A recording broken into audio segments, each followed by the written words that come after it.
Mark அதிகாரம் 14. 2 நாளைக்குப் பின்பு புளிப்பில்லாத அப்பம் சாப்பிடுகிற பஸ்கா பண்டிகை வந்தது. அப்பொழுது பிரதான ஆசாரியரும் வேத பாரகரும் அவரை தந்திரமாய் பிடித்து கொலை செய்யும்படி வகை தேடினார்கள். ஆகிலும் ஜனங்களுக்குள்ளே கலகம் உண்டாகாதபடிக்கு பண்டிகையிலே அப்படி செய்யலாகாது என்றார்கள். அவர் பெத்தானியாவில் குஷ்டரோகியாயிருந்த சீமோன் வீட்டிலே போஜன பந்தி இருக்கையில் ஒரு ஸ்திரீ விலையேற பெற்ற நளதம் என்னும் உத்தம தைலமுள்ள வெள்ளைக்கல் பரணியை கொண்டு வந்து அதை உடைத்து அந்த தைலத்தை அவர் சிரசின் மேல் ஊற்றினாள்.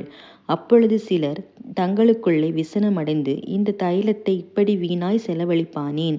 இதை 300 பணத்துக்கு அதிகமான கிரயத்துக்கு விற்று தரித்திரருக்கு கொடுக்கலாமே என்று சொல்லி அவளை குறித்து முறுமுறுத்தார்கள்.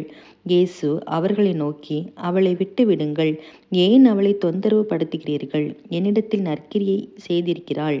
தரித்திரர் எப்போதும் உங்களிடத்தில் இருக்கிறார்கள். உங்களுக்கு மனதுண்டாகும் போதெல்லாம் நீங்கள் அவர்களுக்கு நன்மை செய்யலாம்.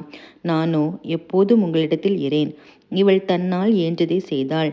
நான் அடக்கம் பண்ணப்படுவதற்கு எத்தனமாக என் சரீரத்தில் தைலம் பூச முந்திக் கொண்டாள். இந்த சுவிசேஷம் உலகத்தில் எங்கெங்கே பிரசங்கிக்கப்படுமோ அங்கங்கே இவள் நினைப்பதற்காக இவள் செய்ததும் சொல்லப்படும் என்று மெய்யாகவே உங்களுக்கு சொல்லுகிறேன் என்றார். அப்பொழுது 12 ஒருவனாகிய யூதாஸ்காரியோத்து என்பவன் அவரை பிரதான ஆசாரியருக்கு காட்டிக் கொடுக்கும்படி அவர்களிடத்திற்கு போனான். அவர்கள் அதை கேட்டு சந்தோஷப்பட்டு அவனுக்கு பணம் கொடுப்போம் என்று வாக்குத்தத்தம் பண்ணினார்கள். அவன் அவரை காட்டிக் கொடுப்பதற்கு தகுந்த சமயம் பார்த்து கொண்டிருந்தான். பஸ்காவை பலியிடும் நாளாகிய புளிப்பில்லாத அப்பம் சாப்பிடுகிற முதலாம் நாளிலே அவருடைய சீஷர்கள் அவரிடத்தில் வந்து, நீர் பஸ்காவை புசிப்பதற்கு நாங்கள் எங்கே போய் ஆயத்தம் பண்ண சித்தமாயிருக்கிறீர் என்று கேட்டார்கள். அவர் தம்முடைய சீஷரில் 2 பேரை நோக்கி, நீங்கள் நகரத்துக்குள்ளே போங்கள். அங்கே தண்ணீர் குடம் சுமந்து வருகிற ஒரு மனுஷன் உங்களுக்கு எதிர்ப்படுவான். அவன் பின்னே போங்கள். அவன் எந்த வீட்டிற்குள் பிரவேசிக்கிறானோ அந்த வீட்டு எஜமானை நீங்கள் நோக்கி, நான் என் சீஷரோடு கூட பஸ்காவை புசிக்கிறதற்கு தகுதியான இடம் எங்கே என்று போதகர் கேட்கிறார் என்று சொல்லுங்கள். அவன் கம்பளம் முதலானவைகள் விரித்து ஆயத்தம் பண்ணப்பட்டிருக்கிற விஸ்தாரமான மேல் வீட்டறையை உங்களுக்கு காண்பிப்பான். அங்கே நமக்காக ஆயத்தம் பண்ணுங்கள் என்று சொல்லி அனுப்பினார். அப்படியே அவருடைய சீஷர் புறப்பட்டு நகரத்தில் போய் தங்களுக்கு அவர் சொன்னபடியே கண்டு பஸ்காவை ஆயத்தம் பண்ணினார்கள். சாயங்காலமான போது அவர் 12 கூட அவ்விடத்திற்கு வந்தார். அவர்கள் பந்தி அமர்ந்து போஜனம் பண்ணுகையில் இயேசு அவர்களை நோக்கி, என்னுடனே புசிக்கிற உங்களில் ஒருவன் என்னை காட்டிக் கொடுப்பான் என்று மெய்யாகவே உங்களுக்கு சொல்லுகிறேன் என்றார். அப்பொழுது அவர்கள் துக்கமடைந்து, நானோ நானோ என்று ஒவ்வொருவரும் அவரிடத்தில் கேட்கத் தொடங்கினார்கள். அவர் பிரதியுத்தரமாக, என்னுடனே கூட தாளத்தில் கையிடுகிறவனாகிய 12 ஒருவனே அவன் என்று சொல்லி, மனுஷகுமாரன் தம்மை குறித்து எழுதியிருக்கிறபடியே போகிறார். ஆகிலும் எந்த மனுஷனால் மனுஷகுமாரன் காட்டிக் கொடுக்கப்படுகிறாரோ அந்த மனுஷனுக்கு ஐயோ! அந்த மனுஷன் பிறவாதிருந்தானால் அவனுக்கு நலமாயிருக்கும் என்றார். அவர்கள் போஜன பண்ணுகையில் இயேசு அப்பத்தை எடுத்து ஆசீர்வதித்து அதை பிட்டு அவர்களுக்கு கொடுத்து, நீங்கள் வாங்கி புசியுங்கள், இது என்னுடைய சரீரமாயிருக்கிறது என்றார். பின்பு பாத்திரத்தையும் எடுத்து ஸ்தோத்திரம் பண்ணி அதை அவர்களுக்கு கொடுத்தார். அவர்கள் எல்லாரும் அதிலே பானம் பண்ணினார்கள். அப்பொழுது அவர் அவர்களை நோக்கி, இது அநேகருக்காக சிந்தப்படுகிற புது உடன்படிக்கைக்குரிய என்னுடைய இரத்தமாயிருக்கிறது. நான் தேவனுடைய ராஜ்யத்தில் நவமான ரசத்தை பானம் பண்ணும் நாள் வரைக்கும் திராட்சைப்பழ ரசத்தை இனி நான் பானம் பண்ணுவதில்லை என்று மெய்யாகவே உங்களுக்கு சொல்லுகிறேன் என்றார். அவர்கள் ஸ்தோத்திர பாட்டை பாடின பின்பு ஒலிவ மலைக்கு புறப்பட்டு போனார்கள். அப்பொழுது இயேசு அவர்களை நோக்கி, மேய்ப்பனை வெட்டுவேன், ஆடுகள் சிதறடிக்கப்படும் என்று எழுதியிருக்கிறபடி இந்த ராத்திரியிலே நீங்கள் எல்லாரும் என் நிமித்தம் இடரலடைவீர்கள். ஆகிலும் நான் உயிர்த்தெழுந்த பின்பு உங்களுக்கு முன்னே கலிலேயாவுக்கு போவேன் என்றார். அதற்கு பேதுரு, உமது நிமித்தம் எல்லாரும் இடரலடைந்தாலும் நான் இடரலடையேன் என்றான். இயேசு அவனை நோக்கி, இன்றைக்கு இந்த ராத்திரியிலே சேவல் 2 தரம் கூவுகிறதற்கு முன்னே நீ 3 தரம் என்னை மறுதலிப்பாய் என்று மெய்யாகவே உனக்கு சொல்லுகிறேன் என்றார். அதற்கு அவன், நான் உம்மோடே மரிக்க வேண்டியதாயிருந்தாலும் உம்மை மறுதலிக்க மாட்டேன் என்று உறுதியாய் சொன்னான். எல்லாரும் அப்படியே சொன்னார்கள். பின்பு கெத்செமனே என்னப்பட்ட இடத்திற்கு வந்தார்கள். அப்பொழுது அவர் தம்முடைய சீஷர்களை நோக்கி, நான் ஜெபம் பண்ணும் அளவும் இங்கே உட்கார்ந்திருங்கள் என்று சொல்லி பேதுருவையும் யாக்கோபையும் யோவானையும் தம்மோடே கூட்டிக் கொண்டு போய் திகிலடையவும் மிகவும் வியாகுலப்படவும் தொடங்கினார். அப்பொழுது அவர், என் ஆத்துமா மரணத்துக்கு ஏதுவான துக்கம் கொண்டிருக்கிறது, நீங்கள் இங்கே தங்கி விழித்திருங்கள் என்று சொல்லி சற்று அப்புறம் போய் தரையிலே விழுந்து, அந்த வேளை தம்மை விட்டு நீங்கி போக கூடுமானால் அது நீங்க வேண்டும் என்று வேண்டிக்கொண்டு, அப்பா பிதாவே, எல்லாம் உம்மாலே கூடும், இந்த பாத்திரத்தை என்னிடத்திலிருந்து எடுத்து போடும், ஆகிலும் என் சித்தத்தின்படியல்ல உம்முடைய சித்தத்தின்படி ஆகக்கடவது என்றார். பின்பு அவர் வந்து அவர்கள் நித்திரை பண்ணுகிறதைக் கண்டு பேதுருவை நோக்கி, சீமோனே, நித்திரை பண்ணுகிறாயா? 1 மணி நேரம் நீ விழித்திருக்க கூடாதா? நீங்கள் சோதனைக்குட்படாதபடிக்கு விழித்திருந்து ஜெபம் பண்ணுங்கள். ஆவி உற்சாகமுள்ளதுதான், மாம்சமோ பலவீனமுள்ளது என்றார். அவர் மறுபடியும் போய் அந்த வார்த்தைகளையே சொல்லி ஜெபம் பண்ணினார்.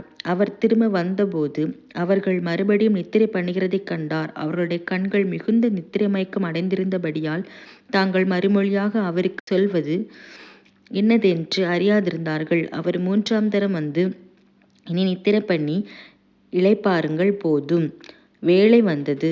இதோ மனுஷகுமாரன் பாவிகளுடைய கையில் ஒப்பு கொடுக்கப்படுகிறார். என்னை காட்டிக் கொடுக்கிறவன் இதோ வந்து விட்டான். எழுந்திருங்கள், போவோம் என்றார். உடனே அவர் இப்படி பேசுகையில் 12 ஒருவனாகிய யூதாஸ் வந்தான். அவனோட கூட பிரதான ஆசாரியரும் வேத பாரகரும் மூப்பரும் அனுப்பின திரளான ஜனங்கள் பட்டயங்களையும் தடிகளையும் பிடித்து கொண்டு வந்தார்கள். அவரை காட்டிக் கொடுக்கிறவன், நான் எவனை முத்தம் செய்கிறேனோ அவன் தான், அவனை பிடித்து பத்திரமாய் கொண்டு போங்கள் என்று அவர்களுக்கு குறிப்பு சொல்லி இருந்தான். அவன் வந்தவுடனே அவர் அண்டையில் சேர்ந்து, ரபி, ரபி என்று சொல்லி அவரை முத்தம் செய்தான். அப்பொழுது அவர்கள் அவர் மேல் கை போட்டு அவரை பிடித்தார்கள். அப்பொழுது கூட நின்றவர்கள் ஒருவன் கத்தியை உருவி பிரதான ஆசாரியனுடைய வேலைக்காரனை காதர வெட்டினான்.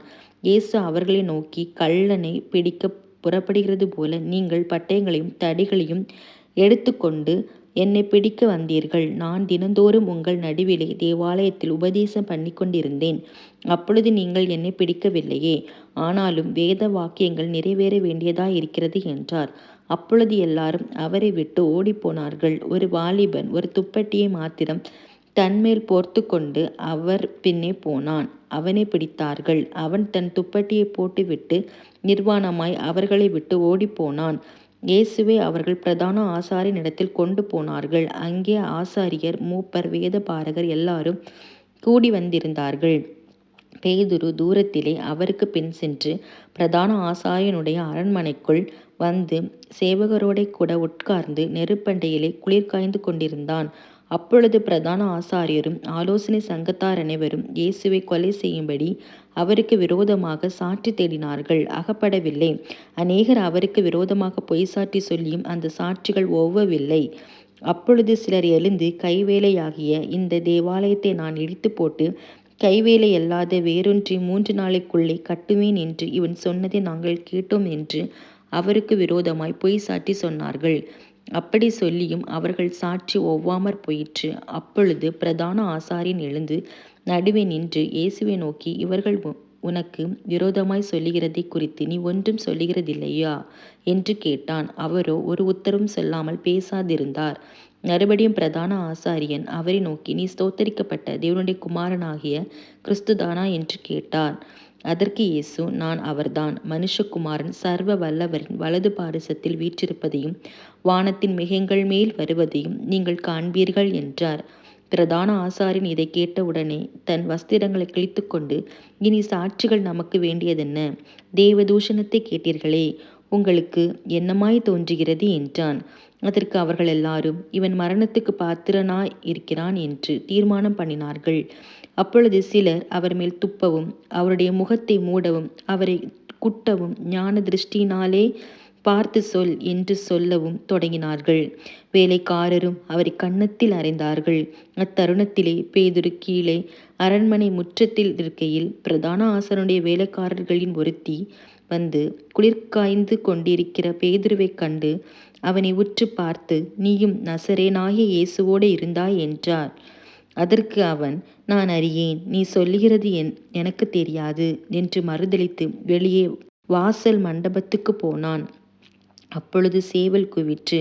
வேலைக்காரி அவனை மறுபடியும் கண்டு, இவன் அவர்களில் ஒருவன் என்று அருகே நின்றவர்களுக்கு சொன்னாள். அவன் மறுபடியும் மறுதலித்தான். சற்று நேரத்துக்குப் பின்பு மறுபடியும் அருகே நின்றவர்கள் பேதுருவை பார்த்து, மெய்யாகவே நீ அவர்களில் ஒருவன், நீ கலிலேயன், உன் பேச்சு அதற்கு ஒத்திருக்கிறது என்றார்கள்.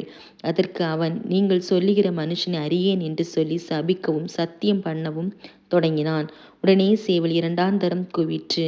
சேவல் இரண்டாந்தரம் கூவுகிறதற்கு முன்னே, நீ என்னை 3 தரம் மறுதலிப்பாய் என்று இயேசு தனக்கு சொன்ன வார்த்தையை பேதுரு நினைவு கூர்ந்து மிகவும் அழுதான்.